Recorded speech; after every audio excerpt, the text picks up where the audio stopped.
5 years ago, my world completely fell apart. My ex-husband walked out on me when I was 8 months pregnant. We'd been married for 3 years and I thought our life was perfect. He'd always been sweet and attentive, the kind of guy who brought me flowers just because, or stayed up late binge watching bad reality TV with me, even though he hated it. But everything changed about 6 months into my pregnancy.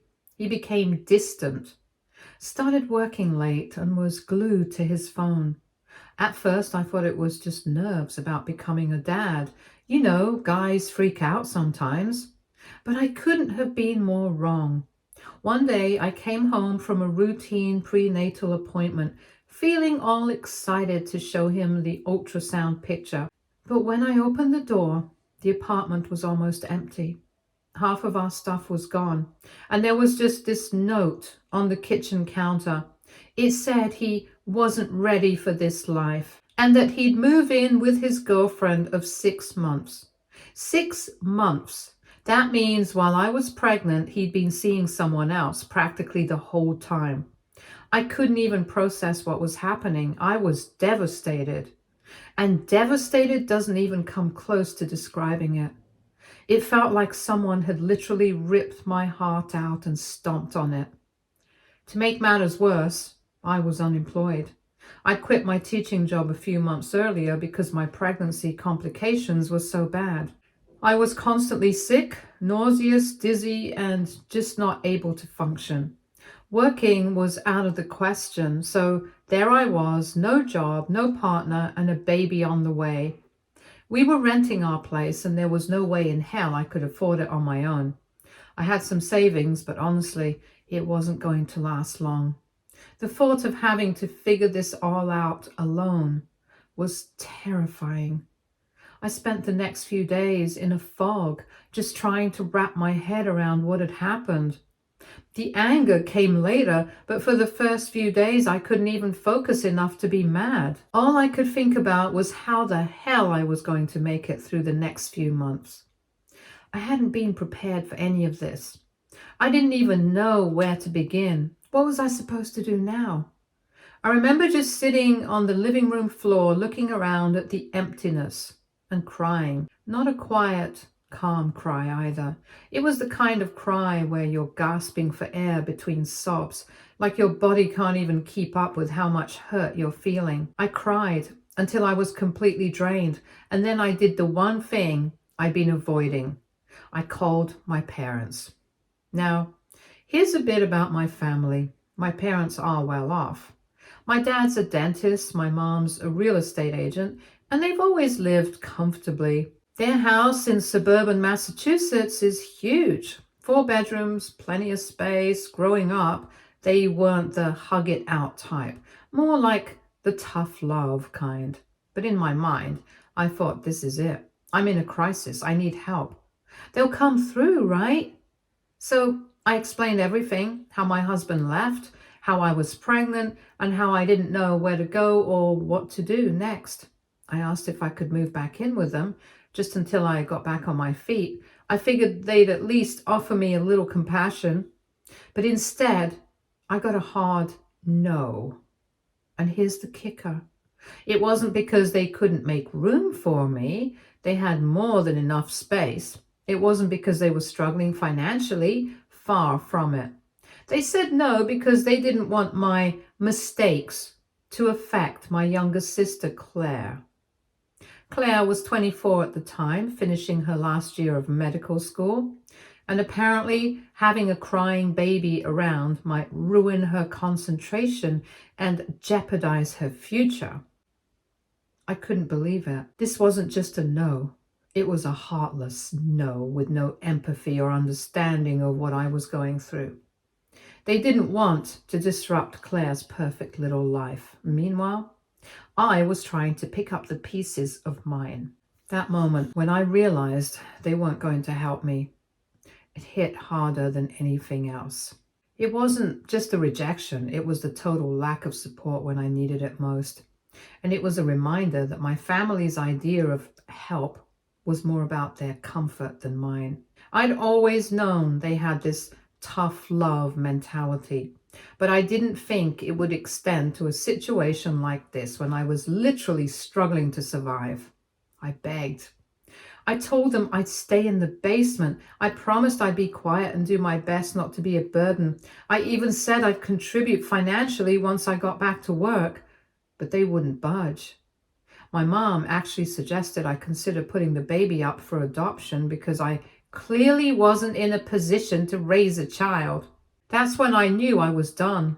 I hung up and haven't called them since. What followed was, hands down, the hardest year of my life. I found a tiny, rundown studio apartment in a sketchy part of town and moved in. I applied for every government assistance program I could qualify for, food stamps, Medicaid, you name it. I gave birth to my beautiful daughter Rainey all by myself. My ex didn't even show up, which wasn't surprising since he'd already signed away his parental rights in exchange for never having to pay child support. Desperate times, desperate decisions, right? Those first few months with Rainey were brutal. I was up all night with her, then working online, tutoring gigs whenever she napped. Eventually, I started picking up substitute teaching jobs when I could afford a babysitter. It was a juggling act, and I was constantly on the verge of burnout, but somehow we made it through. Fast forward to now, and things are so much better. Rainey's about to start kindergarten, and she's the most amazing little girl. She's curious, kind, and has this big, infectious laugh that lights up a room. I've managed to rebuild my teaching career too. After everything, I somehow made it back to work, and I'm even tenured now at a really great school. It wasn't easy, but I've been grinding, and now it feels like all the hard work is paying off. We live in this cozy 2-bedroom apartment in a quiet neighborhood, and it feels like home. I've even got a little savings tucked away for a rainy day. Life isn't perfect, but it's stable. And the best part is, it's ours. I've built this life for Rainy and me, and it feels good. But last week, out of the blue, I got an email from my parents. I almost didn't recognize the name in my inbox, and I was seriously shocked. I mean, I can count on one hand how many times they've contacted me in the last decade.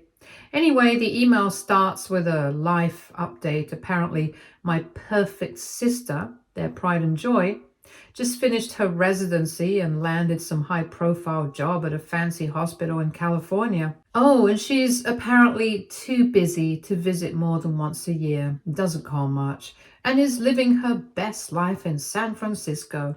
Meanwhile, my parents, now in their mid-60s, are feeling lonely and forgotten. The email goes on about how they've been doing a lot of reflecting on their past mistakes.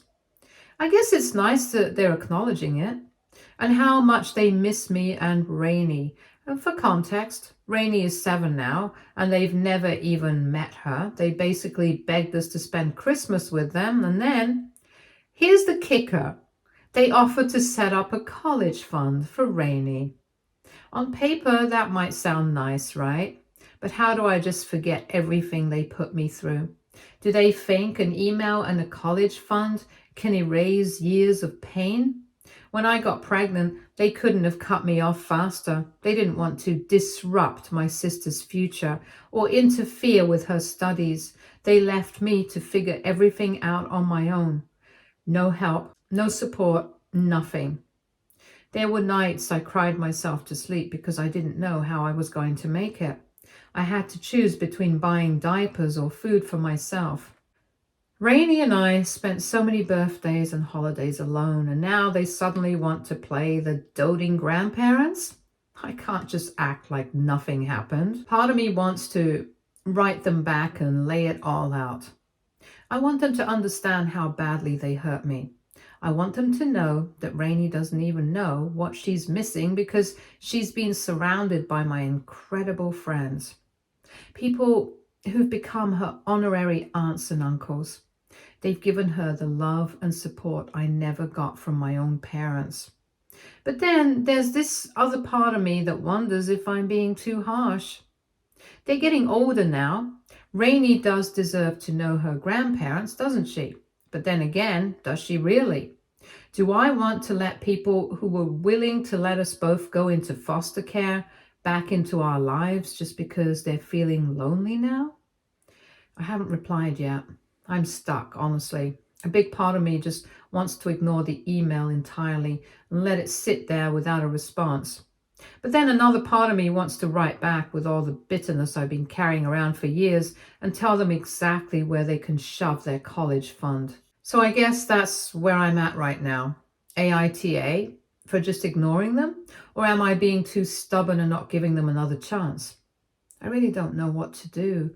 It's been driving me crazy trying to figure it out. Update 1. First off, I just want to thank everyone who commented and sent me messages after I shared my story.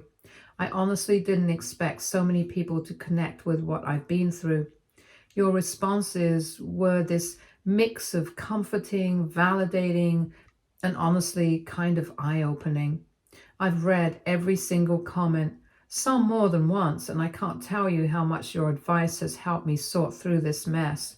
Anyway, here's what's happened since then. After days of overthinking and reliving all the crap from 5 years ago, I finally decided to reply to my parents' email. It wasn't easy. I'd type something, delete it, rewrite it, and still feel like it wasn't right. I wanted to be honest without coming off too harsh, but I also didn't want to sugarcoat anything. In the end, I kept it short and to the point. I told them I needed time to process their message and wasn't sure if I was ready to forgive or even trust them yet. I also made it super clear that Rainey was my top priority and I wouldn't let her be part of any drama or half-hearted efforts. Their response? Oh boy, it was a 5-paragraph guilt trip wrapped in a thin layer of apology. They started off by saying sorry again, I guess points for consistency. But then it quickly turned into this long justification session. My dad wrote about how their hands were tied back then because Claire's future was at stake and they had to make a hard choice. He even said they thought I was strong enough to figure things out on my own and didn't realize how much it had hurt me. And then my mom chimed in and she mentioned how they've been praying for me and Rainey every single day and hoped I'd understand their side now that I'm a parent myself. Like, what? I sat there reading it, just getting angrier by the second. They thought I was strong enough? That's like tossing someone into the deep end of a pool and saying, oh, you'll be fine, you're a good swimmer, while they're literally drowning. And the whole praying for us thing, that's nice, but maybe try doing something actionable instead of crossing your fingers and hoping God fixes what you broke. And let's talk about their so-called hard choice. They didn't just make a hard choice, they made the easiest choice for themselves. They picked the path of least resistance, supporting Claire and completely cutting me off because it was more convenient for them. They didn't just abandon me, they abandoned Rainey too. And now, after all this time, I'm supposed to feel bad for them because they're lonely? I haven't replied yet, honestly. I don't even know if I will. Part of me feels like I should just write back and tell them how ridiculous their excuses sound. But another part of me wonders if it's even worth it. What's the point of rehashing all of this if they're just going to keep defending their actions? Here's where things took an unexpected turn. Claire found out about the whole email exchange. She called me 2 days ago, absolutely furious. Not at me, but at our parents. Apparently, they told her they'd reached out to me and accused her of abandoning them for her career. Can you believe that? They basically blamed her for why they're feeling so lonely now, like she's the bad guy for, I don't know, having a life. Claire said she's completely done with their guilt trips and manipulation. And then she said something that really threw me. She feels like they're now trying to use me and Rainey as pawns in their little "we're such good parents" redemption story. Here's the thing about Claire and me. We've never been super close. Growing up, she was the golden child and I was the black sheep, and we were just different. She was the straight A student, the overachiever, the one who could do no wrong. Meanwhile, I was the one who always seemed to disappoint them. So yeah, our relationship has always been kind of distant, but this phone call, it felt different. For the first time, Claire actually acknowledged how much I'd been through. She apologized for not standing up for me back then. She admitted that she'd been so focused on her studies and her own life that she hadn't really noticed how badly our parents were treating me. Hearing her say that and hearing her own up to it, it hit me in a way I didn't expect. I'd been holding on to so much resentment towards her without even fully realizing it. And then she said something that completely floored me. She offered to help set up a college fund for Rainey herself. She said she'd rather do that than let our parents use their money as some kind of leverage to worm their way back into our lives. I didn't even know what to say. I mean, Claire isn't exactly warm and fuzzy, so for her to offer that, it really caught me off guard. That phone call honestly shook me. It didn't magically fix everything between us, but it felt like a small step in the right direction. For the first time in years, I felt like she actually saw me and what I'd been through. I know I'll never forget what our parents did, but there was this weird sense of relief hearing Claire own up to it and acknowledge my pain. I've spent so much time feeling alone in all of this, but talking to her was a reminder that maybe I'm not as alone as I thought. As for my parents, I'm still stuck. Part of me wants to just cut ties completely and move on with my life. They had their chance to be parents and they blew it. I've managed to build a life for Rainey and me, and I don't need them to feel complete or successful.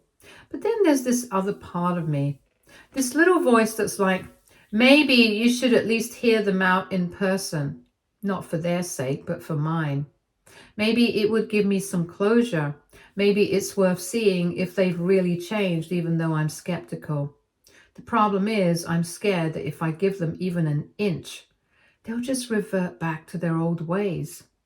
I don't want to open that door only to get hurt again. At the same time, Rainey deserves to know her grandparents, right? I'm not saying they should be a huge part of her life, but it would be nice for her to have that connection. But I can't shake the feeling that letting them back in now after all these years would feel like I'm accepting their attempts to rewrite history. They're not really asking for forgiveness, they're asking for validation. I keep going back and forth on whether or not it's even worth the emotional energy. And truthfully, it's been exhausting.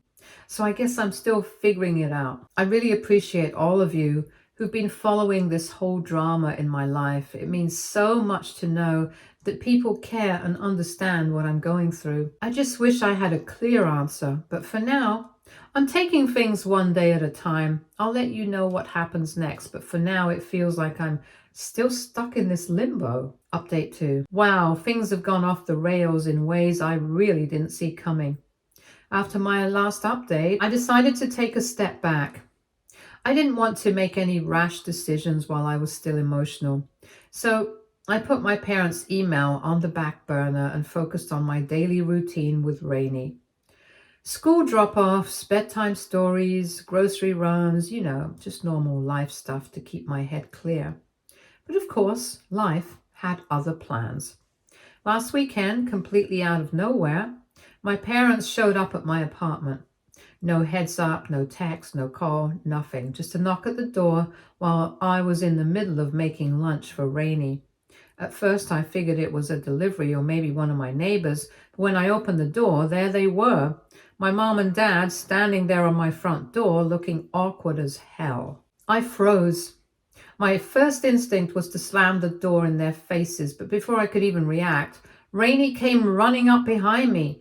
She peeked around my legs, curious about who it was, and they immediately latched onto that. My mom picked her up and started complimenting her and saying stuff like how she looked just like me at that age. It was so uncomfortable. They were acting like proud grandparents, but they've literally never been part of her life. I told Rainey to go back to the kitchen, and thankfully she listened. I stepped outside, closed the door behind me, and just stared at them.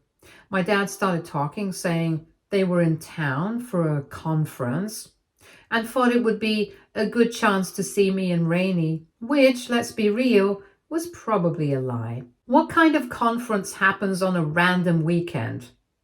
They started in with the apologies again. My dad kept saying how sorry they were and how much they'd missed us. My mom, of course, started crying. At first, I thought maybe she was being genuine, but the more she talked, the more it felt like she was just trying to guilt me into forgiving them on the spot. They asked if we would go out for lunch or coffee to talk properly. I wasn't having it. I told them point blank that showing up unannounced was crossing a major boundary. I also said I wasn't comfortable just sitting down and pretending everything was fine. My dad tried to argue, saying they were just trying to make an effort and that I was being unfair. And my mom chimed in, asking me to just give them a chance. But I shut it down. I told them I needed time to think and that I wasn't going to make any decisions right then and there. Before they could say anything else, I turned around, went back inside, and locked the door behind me. I just stood there for a minute, trying to process what had just happened, while Rainey kept asking from the kitchen, "Who was it, Mommy?" I honestly feel like they ambushed me in my own home. I get that they're trying to fix things, but showing up like that was just so pushy and invasive. It's like they thought a sudden visit would magically make everything better without any kind of real conversation or effort. And the timing couldn't have been worse. I was finally starting to get some clarity, like maybe I was beginning to figure out what I wanted to do with all this mess, and then they show up out of nowhere. Now I'm just confused and angry all over again. Part of me feels guilty for how I handled it, but then the other part of me is just pissed. How do you go years without even calling and then decide to show up at my door uninvited like you're suddenly going to fix everything? It's like they want to fast forward through all the hard stuff and skip straight to the happy family reunion scene. I'm not ready for that. You can't just ignore someone for years and expect everything to be okay with a couple of hugs and a half-hearted apology. Later that evening, just when I thought I could finally push all of this out of my head for a while, Claire called. Apparently, she'd heard about the surprise visit and was livid. She said that my parents had told her they were planning to fix things with me, and they expected her to help smooth everything over like she's their PR manager or something. Claire didn't hold back. She told them flat out to back off, to stop pressuring me, and to let me deal with things at my own pace on my own terms. Apparently that didn't go over well at all. The whole conversation turned into this massive argument with my parents accusing Claire of being ungrateful and turning against the family. Classic deflection tactic. They were trying to paint her as the villain for actually standing up for me. After that, Claire was pretty clear with me. She said she's done with their nonsense. She's seriously considering going low contact with them or maybe even cutting ties altogether. She admitted she's so tired of feeling like she has to manage their emotions, their guilt trips, their decisions. It's exhausting. She's also tired of being stuck in the middle, which I totally get. It's like they just keep trying to rope her into their drama and it's wearing her out. Hearing Claire say all of this was honestly a bit of a relief. Not in a "I'm glad she's miserable too" way, but in a "okay, maybe I'm not the only one feeling this way" kind of way. For the longest time, I felt like I was the only one dealing with their manipulation, their guilt tripping, their constant trying to make me feel like I'm the one in the wrong. But now it's clear they've been doing the same thing to Claire, just in their own twisted way. It's not exactly comforting because honestly, it sucks that we both had to deal with their crap. But it does make me feel like I'm not crazy for feeling the way I do. I'm not alone in this. I don't know what the next step is yet, but at least now I know Claire's got my back and I've got hers. Maybe that's enough for now. Update 3. So it's been a few days since the whole surprise visit from my parents, and after a lot of thinking and going back and forth in my head, I finally made a decision. I decided to send them an email, no holding back. I laid everything out for them, told them exactly how their rejection affected me, how hard it's been raising Rainey on my own with no help from them. I made it clear that their sudden interest in us felt less like they truly cared and more like they were just panicking, realizing they were running out of time to fix things before it was too late. I told them that trust doesn't get rebuilt in a day, and showing up unannounced was just a huge violation of the boundaries I've been trying to set. It felt like they were trying to fast track things in a way that wasn't fair to me. And of course, I told them I wasn't going to stand by and let them spread lies about me to family and friends. If they really wanted to fix things, they needed to respect my space and let me process everything in my own time, not rush me into some fake reunion. The response? Well, to no one's surprise, it was complete radio silence, not a single word. I honestly wasn't shocked, though. My parents have always been the type to just avoid any kind of accountability when things go sideways. They've never been good at owning up to their mistakes or facing hard truths. I'm sure they'll just call me unforgiving or accuse me of holding a grudge. They love to throw those words around, but honestly, I'm done worrying about it. I spent so many years bending over backwards to try and please them, always worrying about what they thought of me. But not anymore. Now it's all about me and protecting my peace, even if that means disappointing them. As for Claire, things are starting to slowly but surely improve. It's still a little shaky, but I can tell we're both trying. She's been checking in on me more often, which feels really nice. Honestly, it's not like everything's perfect or we're suddenly super close again, but it's progress, and that counts. She even sent Rainey a big box of books and art supplies, and that was such a thoughtful gesture. Rainey absolutely loved it, and I could tell Claire put a lot of thought into picking everything out. Claire also admitted that she's still dealing with guilt about how things went down between us. I think she's starting to understand more now how much her silence back then hurt me. But what matters is that she's committed to being a better sister and a better aunt from here on out, and that honestly means a lot to me. It's not like we're going to be best friends overnight or anything, but I still have some hope. I think we're both on the right track, even if it's a slow one. Rainey and I are doing great. She's so excited about starting kindergarten, and I'm focusing on creating the best life I can for her. We've got a solid support system with friends who genuinely care about us, and for now, that's enough. So where do I go from here? I've spent a lot of time thinking about this, and one thing I've realized is that forgiveness doesn't always mean reconciliation. Just because I let go of the anger and pain doesn't mean I have to invite toxic people back into my life. It's about finding my own peace, and sometimes that means setting boundaries and walking away for good. Maybe down the road, I'll be open to revisiting things with my parents, but for now, today is not that day. I'm choosing peace over chaos, and honestly, it feels like the right decision. I know from the comments I've read that some of you have different views on this, and that's totally okay. Everyone's got their own perspective, and I'm not here to change anyone's mind. It wasn't easy for me to get through all of this, and honestly, I've second-guessed myself a lot. That's why I kept wondering if I made the right choice or not. But at the end of the day, I've had to do what feels right for me and my family. So thank you to all of you who've been supportive, who offered advice, and even to those who disagreed. Your comments and messages have really helped me think things through, and I appreciate you taking the time to share your thoughts. And I guess this is where the story ends. I'm moving forward, and I'm ready to focus on the people who truly matter in my life. So, ciao for now. Thanks again for being here. Stay tuned for more stories from our girl relationships.